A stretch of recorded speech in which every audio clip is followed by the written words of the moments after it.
ఆక్రమిత కశ్మీర్లో సోమవారం నుంచి ఎన్నికలు ప్రారంభమయ్యాయి. మొత్తం 45 అసెంబ్లీ సీట్లకు గాను 3 దశల్లో పోలింగ్ జరగబోతోంది.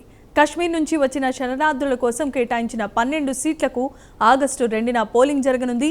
అలాగే పూంచ్ డివిజన్ విషయానికి వస్తే ఆగస్టు 10న పోలింగ్ జరగనుంది. అయితే ఇండియాకు సరిహద్దులో ఉండే పూంచిలో తీవ్రమైన ఉద్రిక్తత కొనసాగుతోంది. Jammu Kashmir joint Awami action committee లేదా జేఏఏసీ మాత్రం ఎన్నికలు బహిష్కరించాలని తమ మద్దతుదారులకు పిలుపునిచ్చింది. కాగా మొదటి దశలో మీర్పూర్ డివిజన్లో 13 నియోజకవర్గాల్లో పెద్ద ఎత్తున రిగ్గింగ్ జరిగిందని పాకిస్తాన్కు చెందిన డాన్ పత్రికల్లో వార్తలు వచ్చాయి. ఒకవైపు తమకు న్యాయంగా దక్కాల్సిన హక్కులను పాకిస్తాన్ ప్రభుత్వం కాల రాస్తోందని ఇండియా నుంచి వచ్చిన శరణార్థులు నిరసన తెలుపుతూ ఉంటే, వారి గొంతు నొక్కి పాకిస్తాన్ ప్రభుత్వం ఎన్నికలు నిర్వహిస్తోంది. పీఓకే ఎన్నికకు సంబంధించి ప్రత్యేకమైన కథనంలో మరింత సమాచారం ఇప్పుడు తెలుసుకుందాం.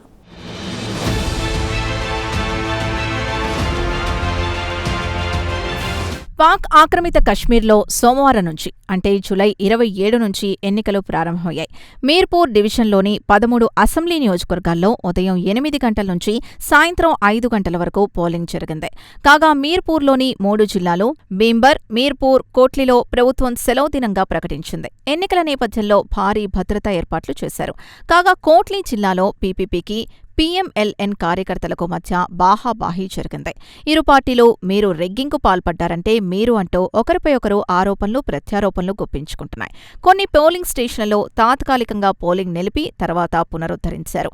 మీర్పూర్ కమిషనర్ రాజా తాహేర్ ముంతాజ్ ఖాన్ పలు పోలింగ్ స్టేషన్లను సందర్శించి ఇక్కడి పోలింగ్ సరళిని, భద్రతా ఏర్పాట్లను సమీక్షించారు. కాగా AJK IGP retired captain Liaquat Ali Malik మధ్యాహ్నం మీడియాతో మాట్లాడుతూ 1-2 చోట్ల స్వల్ప ఘటనలు తప్పించి పోలింగ్ ప్రశాంతంగా ముగిసిందన్నారు. పోలింగ్కు అంతరాయం కలిగిస్తే వారిపై చట్టరీత్యా చర్యలు తీసుకుంటామని హెచ్చరించారు. కాగా ఏజేకే చీఫ్ జస్టిస్ రాజా సయీద్ అక్రమ్ ఖాన్ బింబర్లోని సంహానీ తహసీల్లో తన ఓటు హక్కును వినియోగించుకున్నారు.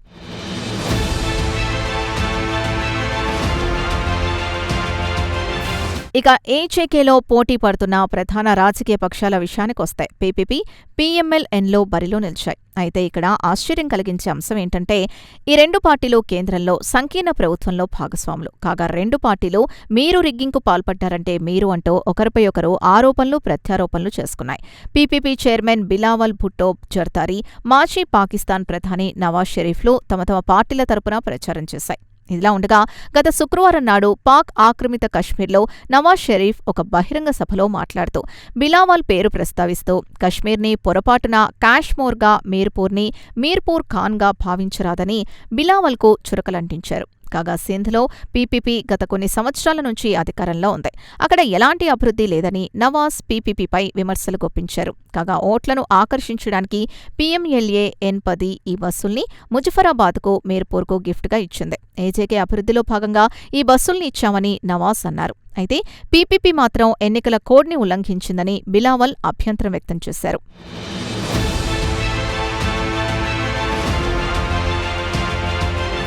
ఇదిలా ఉండగా బిలావల్ ఆదివారం నాడు నవాజ్కు గట్టి కౌంటర్ ఇచ్చారు. కశ్మీర్ లేదా కాశ్మోర్ అన్నా, మీర్పూర్ లేదా మీర్పూర్ కాసన్నా చురకలంటించినా ఇక్కడి స్థానికులు తమ హక్కుల్ని వదులుకునే ప్రసక్తే లేదన్నారు. కాగా బిలావల్ ఇటు నవాజ్ని, ఆమె కూతురు పంజాబ్ ముఖ్యమంత్రి మరియం నవాజ్నుద్దేశించి నేరుగా విమర్శలు గుప్పించారు. ఎన్నికల్ని దృష్టిలో ఉంచుకొని ఎలక్ట్రిక్ బస్సుల్ని, హాస్పిటల్స్ ఆన్ వీల్స్ని పాక్ ఆక్రమిత కశ్మీర్కు గిఫ్ట్గా ఇచ్చారు. మీరిచ్చిన గిఫ్ట్ ప్రజల సొమ్ముతో ఇచ్చింది, మీ సొంత డబ్బు కాదు కదా అని నిలదీశారు. పీపీపీ అధికారంలోకి వస్తే సుపరిపాలన, యజమాన్యపు హక్కులతో పాటు ఉపాధి కల్పిస్తామని హామీ ఇచ్చారు. కాగా పోలింగ్కి ఖచ్చితంగా ఒక వారం రోజుల ముందు పీఓకేలో పెద్ద ఎత్తున నిరసనలు ఉవ్వెత్తున ఎగబాకాయి. జూన్ నుంచి పీఓకేలో పెద్ద ఎత్తున నిరసనలు, రోడ్ బ్లాక్లు, సిట్-ఇన్ ధర్నాలు జరిగాయి. భద్రతా దళాలకు నిరసనకారుల మధ్య జరిగిన ఘర్షణలో సుమారు 40 మంది ప్రాణాలు కోల్పోయారు. 2 వారాల నుంచి బ్యాంకులు మూతపడ్డాయి. మొబైల్ ఇంటర్నెట్ సర్వీస్ తాత్కాలికంగా నిలిపివేశారు. ఇండియాకు సరిహద్దున ఉండే పూంచ్ నిరసనలకు కేంద్ర బిందువైంది.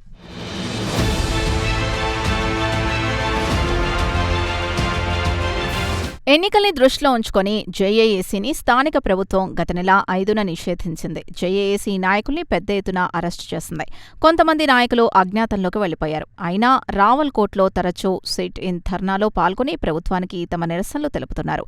ఇక వారి డిమాండ్లకు విషయానికొస్తే తమకు సబ్సిడీ ధరకు గోధుమ పిండివ్వాలని, చౌక ధరకు విద్యుత్ సరఫరా చేయాలని మొత్తం 38 పాయింట్ల డిమాండ్ని ప్రభుత్వం ముందుంచింది. అలాగే ఇండియాలోని కశ్మీర్ నుంచొచ్చిన శరణార్థుల కోసం రిజర్వ్ చేసిన 12 సీట్లు వారికే ఇవ్వాలనేది పీఓకే నిరసనకారుల డిమాండ్. కాగా ఇండియా నుంచొచ్చిన శరణార్థుల కోసం కేటాయించిన ఈ సీట్లలో కూడా పీపీపీ, పీఎంఎల్ఏఎన్ పోటీ చేస్తూ చట్టబద్ధంగా దక్కాల్సిన సీట్లను పాకిస్తాన్కు చెందిన రాజకీయ పార్టీలు దక్కించుకుంటున్నాయి.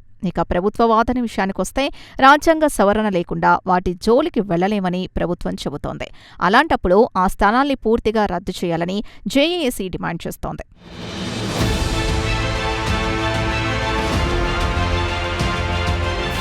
ఈ రెండు వైఖరుల మధ్య దాదాపు ఒక శతాబ్దం నాటి చట్టపరమైన వాదన ఇప్పటికీ కొనసాగుతోంది.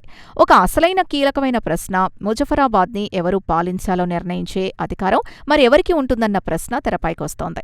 ఇక డజను సీట్లపై వివాదం కొనసాగుతోంది. ఏజేకే లెజిస్లేటివ్ అసెంబ్లీ విషయానికొస్తే మొత్తం 45 సీట్లున్నాయి. 33 స్థానాలు ఆ ప్రాంతంలోని నియోజకవర్గాల నుంచి భర్తీ చేయబడతాయి. మిగిలిన 12 రిజర్వ్ సీట్లను ఇండియాలోని కశ్మీర్ నుంచి శరణార్థులుగా వచ్చిన వారికి కేటాయించినవి.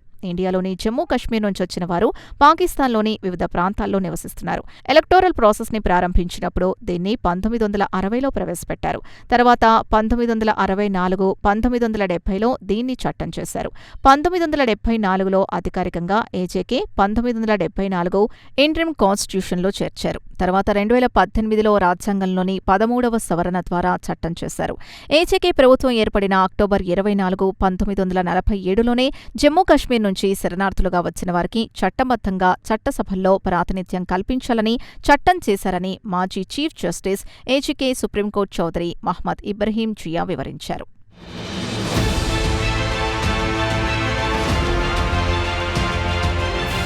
దీనికి చారిత్రక ఆధారాలున్నాయని ఇండియా నుంచి వచ్చిన శరణార్థులు అంటున్నారు. ఇక పాకిస్తాన్కు చెందిన పాలకులు చెబుతున్నట్లు ఈ సీట్లు రాజ్యాంగ విరుద్ధం కావని పలువురు పీఓకే నాయకులు చెప్పారు. కాగా పీఓకేలో 2021లో 3.2 మిలియన్ ఓటర్లుంటాయి. ఈ ఏడాదికి అవి కాస్త 3.8 మిలియన్లకు చేరాయని ఎలక్షన్ కమిషన్ తెలిపింది. మొత్తం 12 శరణార్థుల నియోజకవర్గాల్లో దాదాపు 4.39 లక్షల రిజిస్టర్ ఓటర్లున్నారు. వీరంతా పాకిస్తాన్లో వివిధ నగరాలకు, ఉదాహరణకు లాహోర్, రావల్పిండి, సియాల్కోట్ వరకు విస్తరించున్నారు. వీరంతా ఒకే చోట అంటే పీఓకేలో లేకపోవడమే అసలైన సమస్య అని జేఏఏసీ కమిటీ సభ్యుడు కాషిఫ్ అబ్బాసీ అన్నారు. వాస్తవానికి ఎన్నికల్లో ఏజేకేలో నివసించే ప్రజల కోసం ఉద్దేశించినవని అబ్బాసీ అన్నారు. అయితే ఈ 12 స్థావరాలు ఏజేకే జ్యూరిస్డిక్షన్ వెలుపల ఉన్నాయి. ఇలాంటి పరిస్థితి మరెక్కడా ఉండదేమో అన్నారు అబ్బాసీ. అయితే జేఏఏసీ డిమాండ్ల విషయానికొస్తే కేవలం శరణార్థుల సీట్ల కోసమే కాకుండా ఆర్థికమైన సమస్యలున్నాయి. వాటిలో సబ్సిడీ, గోధుమ పిండి, చౌక ధరలకు విద్యుత్ సరఫరా, మాంగ్లా, నీలం, జీలం హైడ్రో పవర్ ప్రాజెక్టు బెనిఫిట్లో తమకు వాటా ఇవ్వాలని వీరు డిమాండ్ చేస్తున్నారు.